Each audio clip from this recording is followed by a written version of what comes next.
Marketing and sales are fundamental tasks for every company. However, in the process of building a new company, both concepts intersect very much. Marketing relates to everything that is planning a sales activity. And sales is in fact your most important job. You need to get your products and services to the customer and do all the necessary steps systematically so that they will buy at the right time and at the right place from you. Writing extensive marketing concepts and brochures to brief others may be a part of this, but it's not the essential task. So for our very pragmatic definition, marketing is everything that prepares sales activity, and sales is everything that actually sells your product to your end customer. Why did marketing develop as a concept? Well, in the beginning, there was a disconnection between the consumer and the producer of goods.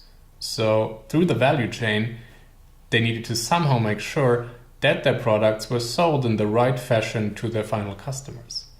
But this is not a problem that you really have. You don't need to delegate your sales activity to other parties. You don't need to provide fancy-looking brochures yet in order to have sales rep all over the country sell your products. What you want to figure out in a sales job is what is your customer really willing to pay for and what can you sell to them at what price.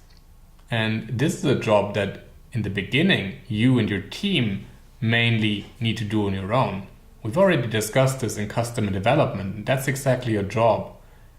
In some very rare cases, it may be that you have a lot of upfront cash and that you can't spend the money on extensive marketing concepts, that you have partners that help you in creating a nice brand and fancy looking materials for communication.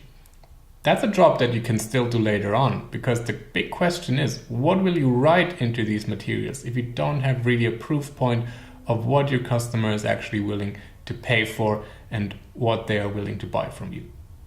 Our very pragmatic marketing plan for startups is a simple thing. You need to be aware about your goals. What do you want to reach with your sales activities? What do you want to reach in terms of numbers or outputs or qualities that matter to your business? Note these down. Next, define some measures that you're going to take.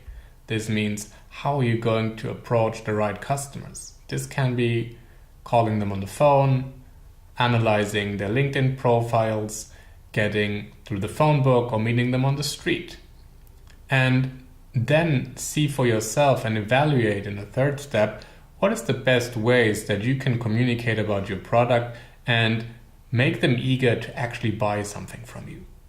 Something that you're most likely not going to do is launch a nationwide television campaign, spend a lot of money on Google AdWords, or create a viral social media campaign that will generate reach for your product. The first steps in your process, and this is what customer discovery is all about, is doing them on your own, because it's much more important to know what your customers want than to spend a lot of money on getting your product known without that you exactly know what is out there on the market and what the needs and pain points of your customers really are. Sales is a very simple activity, and despite it having a bad reputation, you should not be afraid or too shy to actually reach out to someone and try to sell them something. In the end, your mission is to solve the needs of people and make them aware that you may have an offering. Don't be afraid that you will look like a sales rep that you know out of television shows or that you know out of the bad stories from someone. This is surely something that happens, but this is not who you are. Rather approach sales as a discussion, as a conversation with your customer, and try to, in this conversation, find out about needs and their behaviors and what they actually want and need. However, be aware that you are in a good position to negotiate in this conversation, because you have an advantage here. You know before what you want to sell to the customer, and you can prepare exactly these sales pitches in advance. A good way to do this is the positioning statement, which you will generate right after this session. So look out and bring together everything that you know about your customers, about your offerings, about the value chain in one simple statement. This is a very important preparation for a sales pitch. In a sales pitch, independent if it's by mail or by phone, try to be polite. It's a conversation. It's with regular people. It's not that you have to sell something. You want to find the right people to sell to. So introduce yourself, try and find a nice topic to talk about with your customers. Tell them very quickly about what and why you want to inquire with them. And tell them about the advantages of your product. It's that simple. Don't be afraid. Just do it. The first one, we didn't convince him. He was the one who had the idea of giving us the project. Because we were asking him whether he could imagine that something like this would work. And he said, you know what, I think so, and I even have a project now. Your customer will most likely tell you that they're interested or that they're not interested. That's the old story we know. It's customer discovery. It's sort of an interview without being an interview. Make sure that the customer really understands quickly how he can use and make use of your product. This is a very important step. Make sure that he understands how what you offer matters to their life. This is sometimes a matter of formulation. You remember, words are very bad ways to describe innovative ideas.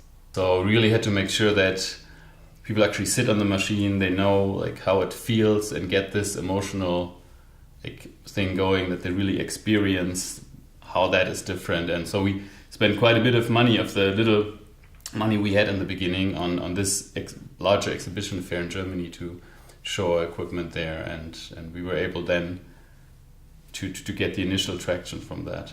The most important thing in such conversation is always to get to next steps.